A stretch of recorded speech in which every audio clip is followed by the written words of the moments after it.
السلام عليكم ورحمة الله وبركاته. النهاردة هنتكلم عن مباريات اليوم، يوم الخميس. أول مباراة عندنا كاس مصر 2023 الأهلي والمصري هتتلعب الساعة 6، ويوم الخميس 3 أغسطس 2023 المباراة ديت في ربع النهائي. الأهلي والمصري آخر مباراة ما بينهم كانت خلصت 3-0 للمصري، فهل الأهلي هيرد الطار وهل المصري هياخد أول بطولة ليه؟ بعد كده إحصائيات الفرقتين: حسين الشحات هدف في البطولة، رجب عمران هدفين، محمد مجدي قفشة اسيست، وحسن العلي اسيست برضه. المباراة هتتذاع على اون تايم سبورت عادي جدا في دور الثمانية ربع النهائي. نخش بقى على معلومات المباراة. الملعب هتتلعب في برج العرب، التوقيت 3 أغسطس 2023 الساعة 6. قنوات الناقلة اون تايم سبورت اتش دي بس.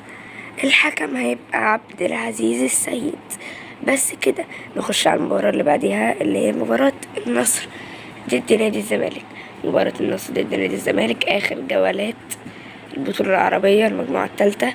المباراة هتبقى نارية جدا، هتتلعب الساعة 6 هي كمان، ويوم الخميس 3 أغسطس اللي هو النهاردة 2023. بعد ترتيب الفريقين في المجموعة الثالثة، النصر مركز أول ب4 نقط، والزمالك مركز ثالث ب3 نقط. ده ليه 4 تجوان وده ليه 4 تجوان، ده دخل عليه جون وده دخل عليه جون، الاتنين لعبوا ماتشين. سيد عبد الله نيمار هدفين، عبد العزيز العلاوي سعود العلاوي هدف، شيكابالا اسيست، اندرسون تاليسكا اسيست. دي الاحصائيات. اللقاءات السابقة بين الفرقتين: الزمالك تفوق 2-1 على النصر 2017 في البطولة العربية برضو، فهل يفعلها الزمالك مرة أخرى؟ معلومات المباراة: مدينة الملك فهد الرياضية طائف، ده الملعب.